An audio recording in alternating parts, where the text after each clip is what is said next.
जय हिंद मेरे बच्चों, मेरे भविष्य के फौजियों और इस देश के निर्माताओं। मेरे बच्चों, बहुत दिन से एक मेरे मन में एक बात चल रही थी, मैं ये कहूं कि डिफेंस के एग्जाम्स को लेकर, चाहे मैं आर्मी की बात करूं, चाहे एयरफोर्स की बात करूं, चाहे एनडीए के एग्जाम की बात करूं, एग्जाम्स हमारे बहुत नजदीक है और कहते हैं ना कि ये हमारे जीवन की वो परीक्षा है जो हमारा भविष्य तय करती है। और बच्चों के मन में इस समय बड़ी भ्रांतियां रहती हैं, बहुत कंफ्यूजन रहता है कि स्ट्रेस यानी तनाव की स्थिति रहती है कि सर, जब जैसे जैसे पेपर करीब आता है हमारा पढ़ने में मन नहीं लगता है, हमें तरह तरह की निगेटिविटी आती है। मेरे बच्चों, मैं बस इतना ही कहूंगा कि जो निगेटिविटी आपके मन में आ रही है, वो निगेटिविटी आपके भविष्य को कहीं ना कहीं गर्त में ले जा सकती है। और एक बात याद रखना मेरे बच्चों, ये जो आप मेहनत कर रहे हैं, ये मेहनत सिर्फ आप अपने लिए नहीं कर रहे हैं, बल्कि उन माँ बाप के लिए कर रहे हैं जो माँ बाप अपने जीवन को कुछ इस तरह से जिए हैं कि उन्होंने अपनी सारे शौक को एक तरफ रख दिया है। मेरे बच्चों, आज इस वीडियो को अंत तक सुनिएगा, मेरा वादा है आप अपने जीवन में कुछ इतना बड़ा कर जाएंगे कि आप इतिहास के पन्नों में रचे जाएंगे।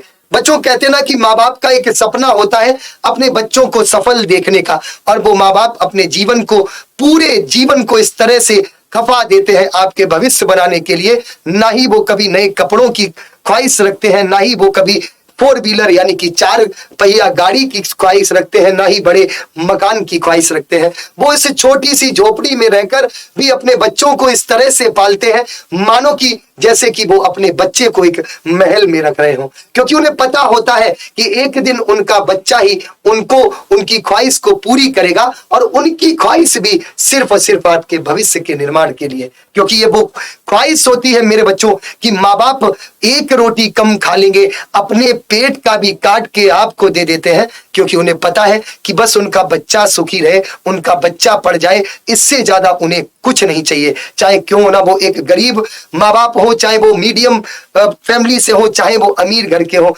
आप किसी से भी पूछिए तो उनकी यही ख्वाहिश रहती है कि हमें कुछ नहीं चाहिए, हमारे बच्चे अच्छे से पढ़ जाए, इनका भविष्य बन जाए, और बस हमारी यही ख्वाहिश है। तो बच्चों, मैं इतना ही कहूंगा, अगर आप इस पिक्चर को देखें तो आप देखिए इन बेचारे गरीब घर की माँ, जिनके सर पर बोझ है, सर पर वो बोझ है जो ये कहीं ना कहीं अपने उस घर की गंदगी को दूर फेंकने जा रही हैं, और लेकिन अपने बच्चों को एक हाथ से लिए हुए, एक इसी उम्मीद से कि आज इनका जो ये बेटा है, जो आज इनकी ये बेटी है, कल इनके इस गरीबी को दूर करेगा।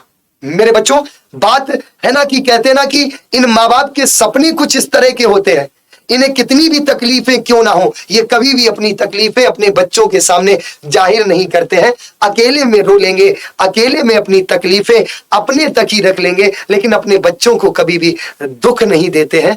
उन्हें अगर उनकी डांट भी होती है तो सिर्फ और सिर्फ उनके भविष्य को बनाने के लिए। बच्चों, अगर मैं इस पिक्चर की बात करूं, इस फोटो की बात करूं, कितना मार्मिक दृश्य है। अगर सोचिए, अगर आपको एक हाथ सर पे बोझ रखा हो और आपसे ये कहा जाए कि एक 10 किलो की कोई चीज लेकर और आप सिर्फ 100 मीटर ही चले तो आपको गुस्सा आ जाता है, लेकिन ये आपकी माँ कभी भी नहीं थकती है, क्योंकि वो इन बच्चों को बोझ नहीं, इन बच्चों को अपना सब कुछ समझती है। बच्चों, इन माँ बाप के लिए पढ़ना है। गरीब घर में पैदा होना कोई गलत बात नहीं है, लेकिन गरीबी में पूरा जीवन यापन कर देना सबसे बड़ा पाप होता है, क्योंकि आपके कंधों पर यह जिम्मेदारी है कि इन माँ बाप के सपनों को पूरा करें। इन माँ बाप को भी कभी एक महल ना सही, लेकिन एक अच्छे मकान में रहने की सुविधा तो दे सके। मेरे बच्चों, कहते ना कि पिता के बारे में लोगों ने कम लिखा है, लेकिन पिता वो है जो आपके रोटी कपड़े मकान से लेकर आपकी फीस तक की सारी व्यवस्था कहीं से भी करे, चाहे कर्ज लेकर करे, चाहे मालिक की 10 बातें सुने, चाहे 2 घंटे चाहे 5 घंटे ओवर टाइम लगाए, चाहे अपनी उस पत्नी से दूर रहे, चाहे अपने घर परिवार से दूर रहे, लेकिन आपकी फीस को लेट नहीं करता है। क्यों? क्योंकि उसे पता है कि उसका भविष्य जो है सो है, लेकिन उसके बच्चे का भविष्य बन जाए। तो मेरे बच्चों, जीवन में याद रखना, अगर मैं उस पिता की भी बात करूं, आप उस पिता को अगर आप देखें कि झोपड़ी में रहने वाला पिता भी अपने चेहरे पर कुछ इस तरह की मुस्कान रखता है, पूरे दिन मेहनत करने के बाद भी रात में अगर थक के आता है तो अपने बच्चे के सामने सिर्फ उसके चेहरे पर मुस्कान होती है, और वो मुस्कान ये बयां करती है कि वो सिर्फ और सिर्फ अपने बच्चों के लिए जी रहा है। मेरे बच्चों, ये दिन आपको लाना है। वो दिन आपको लाना है कि भले ही कहते ना कि आपके माँ बाप आज गरीब है, लेकिन उनको उस अमीरी को भी दिखाना है जो अमीरी उनको एक बार ये तो कहलवाए कि मेरे बेटे ने, मेरी बेटी ने भी कुछ ऐसा कर दिखाया जो मेरे पूरे समाज में, पूरे कहते ना कि हिंदुस्तान में मैं गर्व के साथ कह सकता हूं कि मैं भी एक सफल बेटा या बेटी का बाप हूं और मां हूं। मेरे बच्चों, ये उस चेहरे की खुशी है जो चेहरे पर कितनी भी थकान क्यों ना हो, लेकिन अपने बच्चे को कंधे पर लिए रहता है। कहते ना कि पिता रोटी है, कपड़ा है, मकान है, पिता उस नन्हे से परिंदे का बड़ा सा आसमान है, पिता है तो सारे सपने अपने हैं, पिता है तो बाजार के सारे खिलौने अपने हैं। तो मेरे बच्चों, हमें इन माँ बाप को प्राउड फील कराना है। अभी करंट में आप लोगों ने एक पिक्चर देखी होगी, मैं उस पिक्चर को देख के बहुत भावुक हुआ। मैंने जब उस वीडियो को देखा तो कम से कम आप यकीन नहीं करेंगे, मैं 4 बार रोया हूं। और मुझे लगता है आज आप भी ये फोटो देखकर प्राउड फील करेंगे। ये मध्य प्रदेश की बात है। एक बेटा जब डीएसपी बनता है, एक बेटा जब पुलिस में अधिकारी बनता है, तो उसकी माँ अपनी माँ से खेत पर मिलने जाता है, उसकी माँ घास काट रही होती है। मुझे लगता है इस पिक्चर को आप सभी ने देखा होगा, इस समय ये सोशल मीडिया पर बहुत वायरल हो रही है। जब इस पिक्चर को देखा और जब इन माँ के शब्दों को सुना, तो बेटा अपनी माँ से कहता है कि माँ अब तो ये बंद करो, क्यों खेतों में घास काट रही हो? तो माँ कहती है बेटा मेरा टाइम कैसे पास होगा, मैंने जिंदगी भर इसी घास को काट के ही तुम्हारा पालन पोषण किया है, तुम्हें पढ़ाया लिखाया है, अब भी मैं अगर इससे जुड़ी हूं तो इसमें कोई दिक्कत नहीं है। लेकिन उस बेटे को जब उस माँ ने वर्दी में देखा तो आप उसके चेहरे की खुशी देखकर अपने आंसू नहीं रोक पाएंगे। मेरे बच्चों, यहाँ पर बेटा भी खुश है और माँ के चेहरे पर भी वो खुशी है जो आप मेरे बच्चों इस पिक्चर के माध्यम से देख सकते हैं। कहते ना कि माँ कितनी भी गरीब क्यों ना हो, लेकिन अपने बेटे के लिए, अपने उसका बेटा उसके लिए सबसे अमीर दौलत, वो अमानत होती है जिसको वो बड़े संजो के रखती है।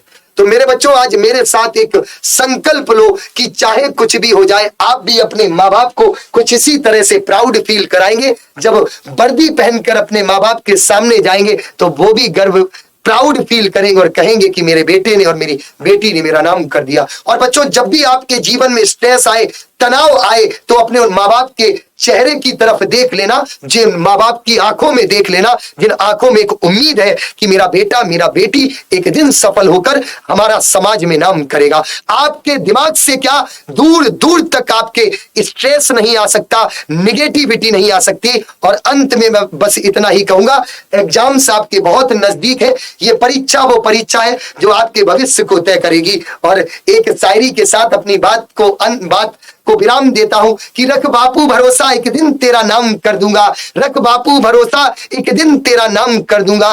बदन पर ये आर्मी वाली वर्दी पहनकर पहला सैल्यूट तेरे नाम दूंगा, पहला सैल्यूट तेरे नाम दूंगा। मेरे बच्चों, इस वीडियो को ज्यादा से ज्यादा उन बच्चों तक जरूर शेयर करना जो बच्चे कहीं ना कहीं हताश हो जाते हैं। और आज इस कमेंट बॉक्स में हर उस बच्चे का कमेंट आना चाहिए कि सर कुछ भी हो जाए, अब हम वर्दी लेकर ही मानेंगे।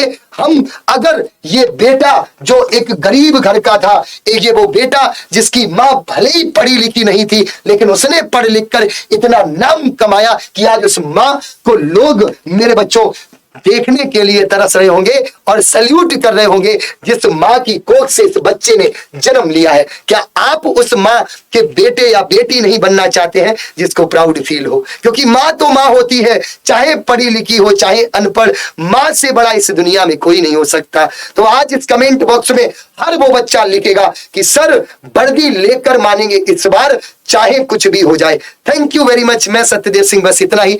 आर्मी की तैयारी कर रहे बच्चे एग्जामपुर आर्मी एग्जाम चैनल को जरूर सब्सक्राइब कर लें जबरदस्त तैयारी के लिए। Thank you very much.